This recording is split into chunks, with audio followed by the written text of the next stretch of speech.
माननीय Narendraji Modi AC platform हे खूप महत्त्वाचं आहे आणि या सर्व सुविधांनी सुसज्ज असं नाशिक मेळा बस स्थानकाचा कोनशिला आपण बघा स्क्रीनवर आपल्याला दिसत आहे।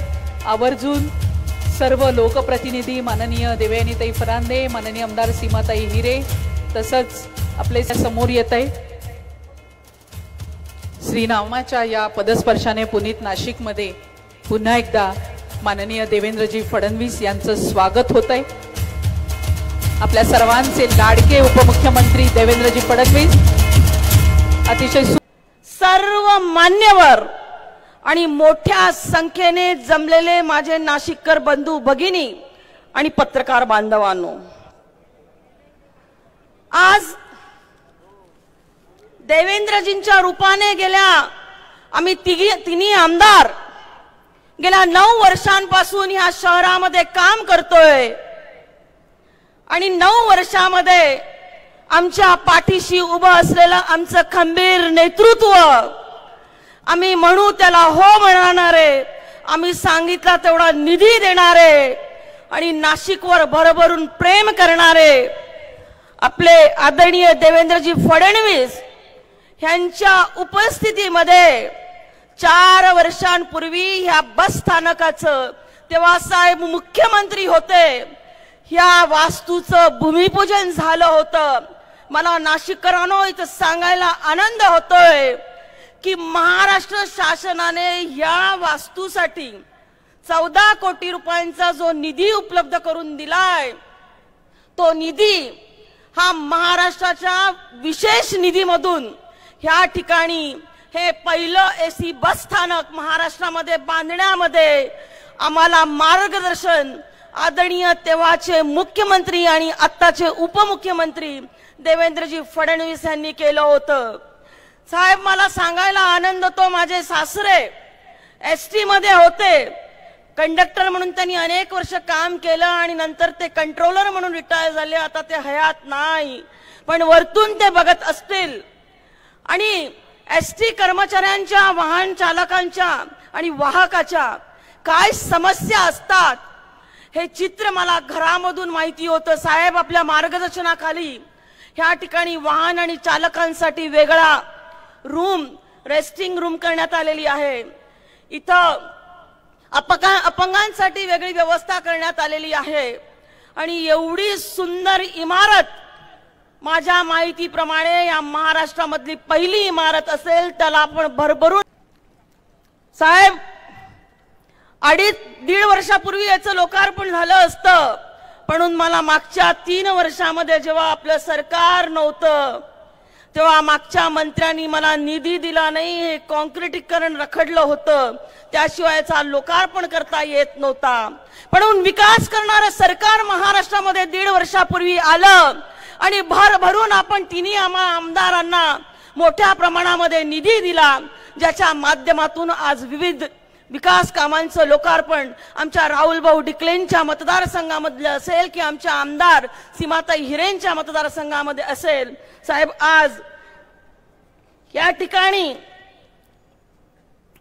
माझ्या मतदारसंघामध्ये आपण खूप मोठा निधी दिलाय, त्याबद्दल मी माझ्या मध्य विधानसभा मतदारसंघाच्या वतीने आपले मनापासून आभार मानते।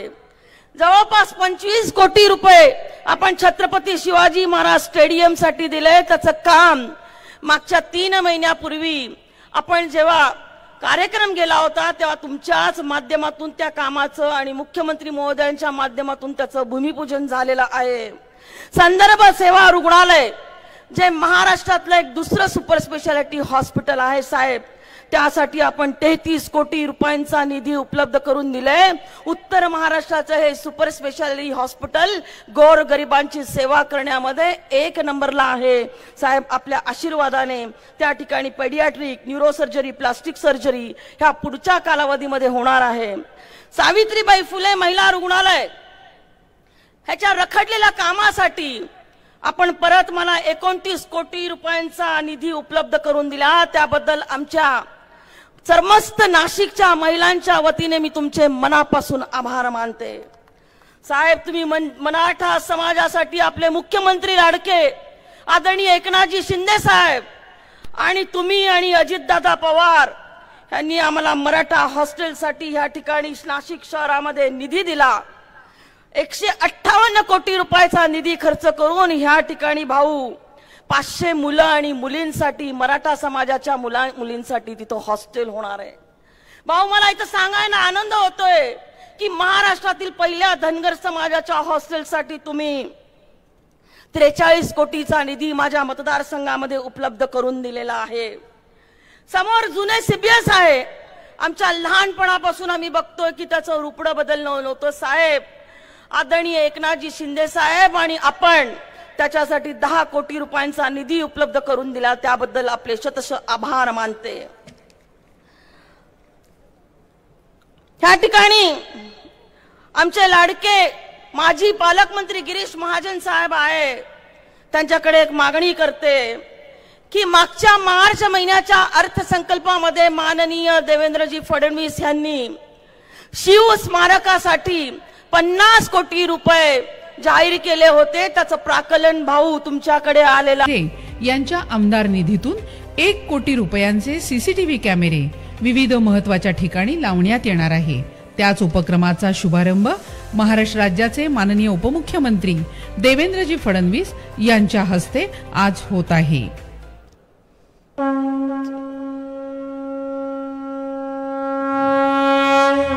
टाळ्या झाल्या पाहिजे जोरात। आमदार डिकले साहेबांचा विकास कामांचा प्रभू श्रीरामांच्या पदस्पर्शाने पावन झालेले नाशिक नगरीतील तपोवन, या तपोवनातील रामसृष्टी उद्यानात महाराष्ट्राचे उपमुख्यमंत्री तथा गृहमंत्री माननीय देवेंद्रजी फडणवीस साहेब आणि पर्यटन मंत्री माननीय गिरीशभाऊ महाजन साहेब यांच्या माध्यमातून तसेच आमदार ॲडव्होकेट राहुल डिकले यांच्या प्रयत्नातून साकारतय प्रभू श्रीरामांचे तब्बल 70 फूट उंचीचे पूर्णाकृती शिल्प। 7 मजली इमारतीच्या उंची इतक्या या भव्य शिल्पासाठी 5 कोटींचा निधी मंजूर करण्यात आला। या कामामुळे हिंदू धर्माची पताका आणखी उंचावणार आहेच, शिवाय पंचवटीत पर्यटकांची संख्याही वाढण्यास मदत होईल। महत्त्वाचं म्हणजे प्रभू श्रीरामचंद्रांच्या या भव्य आणि आकर्षक शिल्पामुळे पंचवटीच्या सौंदर्यात भर पडणार आहे आणि धार्मिक पर्यटनास चालना मिळणार आहे। धन्यवाद। या लोकप्रतिनिधींबरोबरच सर्व मान्यवरांसाठी आपण जोरात टाळ्या देऊया। पुन्हा एकदा त्यांचे मनापासून धन्यवाद। यानंतर आपण संत गोरोबा काका मंदिर जे उभं केले त्या प्रित्यर्थ माननीय सर्व कुंभार समाजाचे विश्वस्त प्रतिनिधी साहेबांचा सत्कार करतायत, आपणही त्याच्यासाठी जोरात टाळ्या दिल्या पाहिजेत। आज आवर्जून उपस्थित माननीय उपमुख्यमंत्री देवेंद्रजी फडणवीस आणि माननीय गिरीजी महाजन, छगन भुजबळ साहेब आणि माननीय आमदार देवयानीताई फरांदे, माननीय आमदार सीमाताई हिरे, राहुलजी डिकले या सर्वांचे मनापासून धन्यवाद ते मानतायत। आणि यानंतर लगेचच धन्यवाद आणि लगेचच मान्यवरांचं मनोगत मी आपले माननीय पालकमंत्री दादाजी भुसे साहेब यांना विनंती करेन की त्यांनी मनोगतातून आपल्याशी संवाद साधायचा आहे। या सर्व एक प्रतिमा आणि हा अतिशय सुंदर मेळा बस स्टॉप बस स्टँड या ठिकाणी केल्याबद्दल सर्वप्रथम मी देवयानीताई फरांदे यांचं मनापासून अभिनंदन करतो। असं फार कमी होतं की जे लोक भूमिपूजन करतात तेच उद्घाटन करतात, पण मला दोन्ही करण्याची संधी मिळाली। आता ही गोष्ट वेगळी आहे की भूमिपूजनाला मुख्यमंत्री म्हणून आलो होतो, उद्घाटनाला उपमुख्यमंत्री म्हणून आलो, पण उपमुख्यमंत्री म्हणून आलो असलो तरी दोघांचं बळ सोबत घेऊन आलो, भुजबळ देखील सोबत घेऊन आलो। त्यामुळे एकनाथरावजी शिंदे, अजितदादा पवार, मगाशी मला भुजबळ साहेब आपले गिरीशभाऊ कानात म्हणत होते की पहाटेचा शपथविधी झाला त्याच वेळेस भुजबळ साहेब सगळ्यांना घेऊन आले असते तर 2-2.5 वर्ष एवढं आपल्याला ताटकावून राहावं लागलं नसतं। पण आपल्याला गिरीशभाऊ आपल्याला त्रिमूर्ती तयार करायची होती ना, म्हणून त्याच्यामध्ये वेळ गेला. पण आज मला अतिशय आनंद आहे की एक मजबूत सरकार महाराष्ट्रामध्ये आलेलं आहे. एक काम करणारं सरकार हे महाराष्ट्रामध्ये आलेलं आहे. जनसामान्यांच्या भावना समजून घेणारं सरकार हे महाराष्ट्रामध्ये आलेलं आहे. आणि बंद दाराआड बसून बैठका घेणारं नाही, घरामध्ये बसून बैठका घेणारं नाही, तर जनतेमध्ये जाणारं सरकार हे आज महाराष्ट्रामध्ये आलेलं आहे. याचा मला मनापासून आनंद आहे. आता मला मनापासून आनंद असला तरी ज्यांना घरी बसायची सवय होती त्यांना खूप पोटात दुखतंय. आता त्यांच्या पोटदुखीचा इलाज देखील आपण लवकरच करूया. मी त्याबद्दल फार जास्त बोलणार नाही. पण आजचा कार्यक्रम हा खऱ्या अर्थानं विकास कसा केला पाहिजे याचा कार्यक्रम आहे. आता परवा एका वृत्तपत्राने बातमी छापली, नाशिकचा दत्तक पिता निवडणुकीच्या तोंडावर 6 तासासाठी नाशकात येणार. आता तो त्यांचा अधिकार आहे. आणि खरंच आहे की मी मागच्या निवडणुकीमध्ये महानगरपालिकेच्या ही घोषणा केली होती की मी नाशिकला दत्तक घेतो. दुर्दैवाने त्यानंतर 2 वर्षानंतर मला विरोधी पक्ष नेता व्हावं लागलं. पर हम वादे से मुकरने वाले लोग नहीं है. विरोधी पक्ष नेता होतो तरी देखील नाशिककडे पूर्ण लक्ष होतं. आणि आज हे जे 17 कार्यक्रम एकत्रित केलेले आहेत, मला सांगताना आनंद वाटतो, यातला 70% निधी, बरोबर आहे देवाने, ते 70% निधी मी मुख्यमंत्री असताना दिलेला आहे या मिळा बस स्थानकासहित. आणि जर 19 साली विरोधी पक्षनेता व्हावं लागलं नसतं तर दत्तक पिता काय करू शकतो हे नाशिककरांना निश्चितपणे दाखवून दिलं असतं. पण आता हरकत नाही, पुन्हा सरकार आलंय. आपले एकनाथरावजी शिंदे हे मुख्यमंत्री झाले आहेत.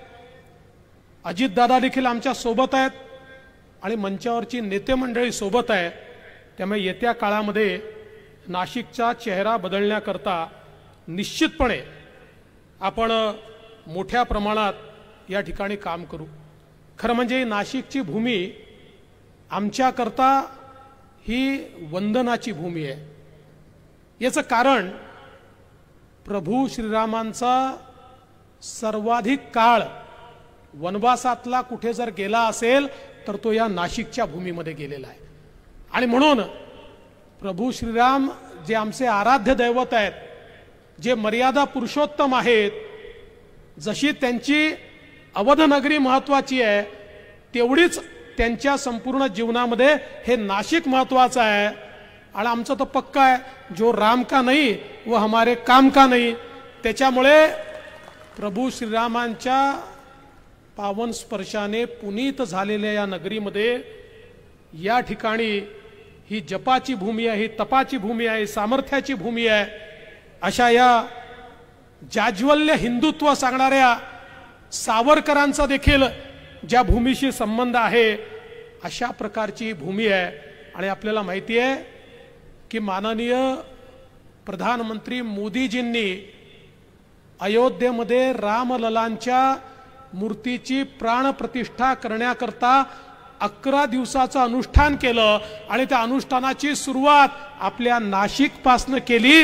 इतकी महत्वाची अशा प्रकारची ही भूमी आपल्याला या ठिकाणी आहे. आणि म्हणूनच आत्ता दादांनी जो उल्लेख केला, आजच मी इथले कलेक्टर असतील, म्युनिसिपल कमिशनर असतील, इथले आमचे पोलीस आयुक्त असतील, या सगळ्यांना सूचना दिल्या आणि त्यांना सांगितलं की 2027 साली कुंभमेळा येतोय. मागचा कुंभमेळा आपण केला, कुठलीही दुर्घटना होऊ दिली नाही, अतिशय चांगला कुंभमेळा झाला. पण कुंभमेळा हा ज्यावेळेस आपण करतो त्यावेळी त्याची एक मोठी तयारी करावी लागते. आणि यावेळच्या कुंभमेळ्याला मला विश्वास आहे की मागच्या वेळेसपेक्षा देखील दुप्पट लोक येणार आहेत. आणि म्हणून नाशिक आणि त्र्यंबक हा जो आपला सगळा भाग आहे, हा सगळा भाग पूर्णपणे कुंभमेळ्याकरता सज्ज केला पाहिजे आणि त्याकरता लागेल ते सगळं इन्फ्रास्ट्रक्चर तयार केलं पाहिजे. त्या निमित्ताने आम्हाला नाशिकचा चेहरा कसा बदलता येईल, त्या निमित्ताने आम्हाला त्र्यंबकचा विकास कसा करता येईल, त्या निमित्ताने आमच्या ज्योतिर्लिंगाचं जे क्षेत्र आहे त्या क्षेत्राचा विकास कसा करता येईल, त्या निमित्ताने आमच्या गोदावरीचा विकास कसा करता येईल, असा एक समग्र विचार आपल्याला करावा लागेल. आणि म्हणून एक आम्ही माननीय आमचे गिरीशभाऊ महाजन यांच्या अध्यक्षतेखाली पालकमंत्री महोदयांच्या सहअध्यक्षतेखाली एक समिती तयार केली आहे. आता भुजबळ साहेब देखील सोबत आलेले आहेत. माझी विनंती आहे की या समितीने एक याचा प्राथमिक आराखडा लवकरच तयार करावा, तो आमच्या समितीसमोर मांडावा. आणि मी तुम्हाला आज सांगतो 3-4 वर्ष आपल्या हातामध्ये, 3च वर्ष आहेत तसे आपल्या हातामध्ये, या 3 वर्षामध्ये आपण कुंभाच्या निमित्ताने नाशिकचा आणि त्र्यंबकचा चेहरा बदलू शकतो. ही संधी आपल्याला प्राप्त झाली आहे. आणि माननीय मुख्यमंत्री एकनाथराव शिंदेजी आणि माझे सहकारी अजितदादा पवार या दोघांच्याही वतीनं मी तुम्हाला सांगतो, जितका निधी लागेल तितका सगळा निधी आम्ही आपल्याला उपलब्ध करून देऊ. नव्हे तर यावर्षी तुम्ही जेवढा खर्च करणार आहात तेवढा सगळा निधी आता जुलैमध्ये आपलं खरं बजेट यावेळेस येणार आहे. लोकसभेमुळे बजेट उशिरा येणार आहे. तुमच्या आराखड्यात यावर्षी तुम्ही जेवढा निधी खर्च करू शकता या वेळेच्या बजेटमध्येच तो सगळा निधी आहे. आणि तो रूट नाशिक शिर्डी आणि शिर्डी पुणे असा रूट त्यांनी घेतलेला आहे. आणि त्यांचं म्हणणं आहे याच्यामुळे 30 किलोमीटरनी केवळ अंतर वाढतं, पण आम्ही गाडीची स्पीड अशी ठेवू की ते 30 किलोमीटरनी जे काही त्या ठिकाणी वेळ वाढणार आहे तो वेळ न वाढता आधीच्याच वेळेत आम्ही तुम्हाला पोहोचवू. आणि त्याच्यामुळे शिर्डीचाही फायदा होईल, पुण्याचाही फायदा होईल आणि अधिक रायडरशिप त्याच्यामध्ये मिळेल. आता हा प्रस्ताव केंद्र सरकारच्या कॅबिनेटकडे चाललेला आहे आणि कॅबिनेटनी मान्यता दिल्यानंतर आपला पुणे आणि नाशिक हा जो फास्ट ट्रेनचा आपलं स्वप्न आहे की आपण 2 तासात 2.5 तासात त्या ठिकाणी पोहोचलं पाहिजे, ते स्वप्न देखील लवकरच आपण या निमित्ताने पूर्ण करणार आहोत. एक विषय नाशिकचा हा काही कारणाने मागे पडला, तो म्हणजे निओ मेट्रोचा. आमचे भुजबळ साहेब नेहमी म्हणतात तुम्ही तुमच्या शहरांमध्ये मोठी मेट्रो करून टाकली आणि आम्हाला का निओ मेट्रो देता. भुजबळ साहेब, तुम्हालाही निओ मेट्रो याकरता फक्त आम्हाला द्यावी लागते. अजून आपल्या नाशिकचा व्याप थोडा लहान आहे, आपली लोकसंख्या अजून कमी आहे, त्यामुळे फुल फ्लेज मेट्रो जी आहे ती सुरू केली. आत्ताच आपण पुण्याची आणि नागपूरची जी मेट्रो सुरू केली आहे, पुढचे 4 वर्ष त्याच्यामध्ये 50 कोटीचा दरवर्षी लॉस राहणार आहे. 4 वर्षांनी तो भरून निघेल. पण नाशिकचं ज्यावेळेस आम्ही आढावा घेतला तर आताच्या लोकसंख्येचा आणि वाढत्या लोकसंख्येचा विचार केला तर फुल फ्लेजेड मेट्रो नाशिकची ही किमान 12 ते 13 वर्ष लॉसमध्ये त्या ठिकाणी राहील आणि त्याला खूप मोठा लॉस येणार आहे. अशा प्रकारचा तो रिपोर्ट असल्यामुळे मग इथे आपण निओ मेट्रो घेतली. पण या निओ मेट्रोचं मॉडेल हे अजून फायनल झालेलं नाही. आमचा प्रयत्न आहे, आता पीएमओने त्याच्यावर एक कमिटी तयार केली आहे, कारण नाशिक सारख्या देशातल्या 15 शहरांमध्ये त्यांना सिंगल मॉडेल तयार करायचे की जे मॉडेल आता जसं 20 शहरांमध्ये मेट्रोचं मॉडेल झालं तसं त्यांना 15 शहरांमध्ये सस्टेनेबल मेट्रोचं मॉडेल तयार करायचं आहे. आणि म्हणून त्याला थोडा उशीर लागतोय, पण त्याकरता आमचा पाठपुरावा आहे. आम्ही आता त्यांना हे म्हटलं की तुम्ही जे मॉडेल फायनल कराल त्याचा पायलट प्रोजेक्ट हा आम्ही नाशिकमध्ये करू आणि त्याचा जो काही खर्च आहे तो 50% जास्त खर्च राज्य सरकार पायलट करता उचलायला तयार आहे. त्यामुळे त्यांनी त्याचा आराखडा तयार केला की आपण तात्काळ या निओ मेट्रो किंवा त्याला जे काही आपण म्हणणार आहोत त्याप्रमाणे ते काम देखील निश्चितपणे या ठिकाणी सुरू करू. मी आज या निमित्ताने एवढंच सांगतो की आजचा कार्यक्रम आणि जे वेगवेगळे आपण या ठिकाणी उपक्रम हातामध्ये घेतले आहेत याच्यावरनं आपल्या सगळ्यांच्या लक्षात निश्चितपणे आलं असेल की नाशिकच्या चेहरा मोहरा बदलण्याकरता आमचे सातत्याने प्रयत्न आहेत. मी आपल्याला हे देखील सांगू इच्छितो, कालच परवा मी पुण्याला गेलो होतो आणि मी विशेष करून पुण्याला बोईंगचे जे प्रमुख आहेत, जे इंडिया हेड आहेत, ते मराठी माणूस आहे सलील गुप्ते म्हणून. मी त्यांना भेटायला गेलो आणि मी त्यांना विनंती केली. मी म्हटलं की तुमचं भारत सरकारसोबत बोईंगचं बोलणं चाललंय या ठिकाणी मिलिटरी एअरक्राफ्ट बनवण्याच्या संदर्भात, आणि कदाचित तुम्हाला ते काम मिळेल. आणि मला असं कळलंय की तुम्ही ते बंगलोर जवळ तुमकुरला करू इच्छिता. मी त्यांना सांगितलं, हो त्याच्यापेक्षा चांगलं आमचं नाशिक आहे, इथे HAL ची सगळी व्यवस्था आहे, तुम्ही नाशिकचा विचार करा. नाशिकमध्ये तुम्ही HAL मध्ये जर हे केलं तर निश्चितपणे, आणि मी त्यांना राज्य सरकारच्या वतीनं आश्वासन देऊन टाकलं की तुम्हाला बंगलोरचं सरकार आणि केंद्र सरकार मिळून जे देईल त्यापेक्षा जास्त आम्ही नाशिकमध्ये तुम्हाला द्यायला तयार आहोत, पण तुम्ही हा विचार करा. आणि मला आनंद वाटतो की त्यांनी मला सांगितलं, मी एक मराठी माणूस आहे, मी महाराष्ट्रातला आहे, मला नाशिकला यायला निश्चितपणे आवडेल, आणि म्हणून मी आमच्या वरिष्ठांशी देखील चर्चा करील, भारत सरकारशी देखील चर्चा करील. आणि भारत सरकारची आता 2-3 कंपन्यांचं काम चाललेलं आहे, त्यातल्या ज्यांचा करार होईल त्यांना तो कॉन्ट्रॅक्ट मिळणार आहे.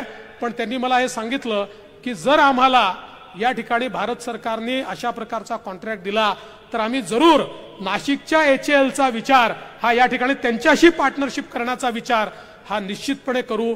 त्यामुळे ज्या ज्या पद्धतीनं नाशिकचा विकास आपल्याला करता येईल तो करण्याचा प्रयत्न हा आपण या ठिकाणी करतोय. मी या निमित्ताने एवढंच सांगतो, एक यादी भुजबळ साहेब आपण तयार केली आहे. निश्चितपणे येत्या काळामध्ये मुख्यमंत्री उपमुख्यमंत्र्यांच्या उपस्थितीत आपण सगळे एक बैठक लावू आणि हे जी कामं या ठिकाणी थांबलेली आहेत किंवा तुमच्या यादीप्रमाणे जी कामं प्रलंबित आहेत ती सगळी कामं आपण लवकरात लवकर मार्गी लावू, हा विश्वास मी तुम्हाला देतो.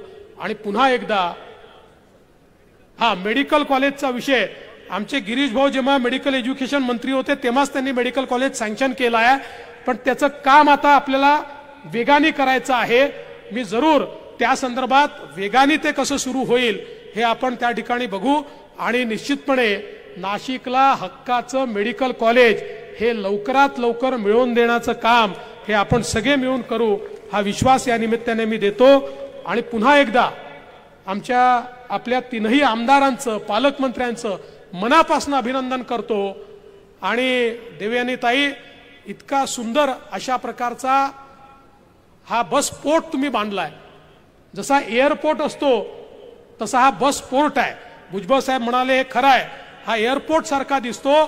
आता याचं मेंटेनन्स देखील चांगल्या प्रकारे झालं पाहिजे, असा प्रयत्न आपण करूया. आणि याच्यामध्ये अधिक चांगलं काय करता येईल याचा प्रयत्न आपण करूया.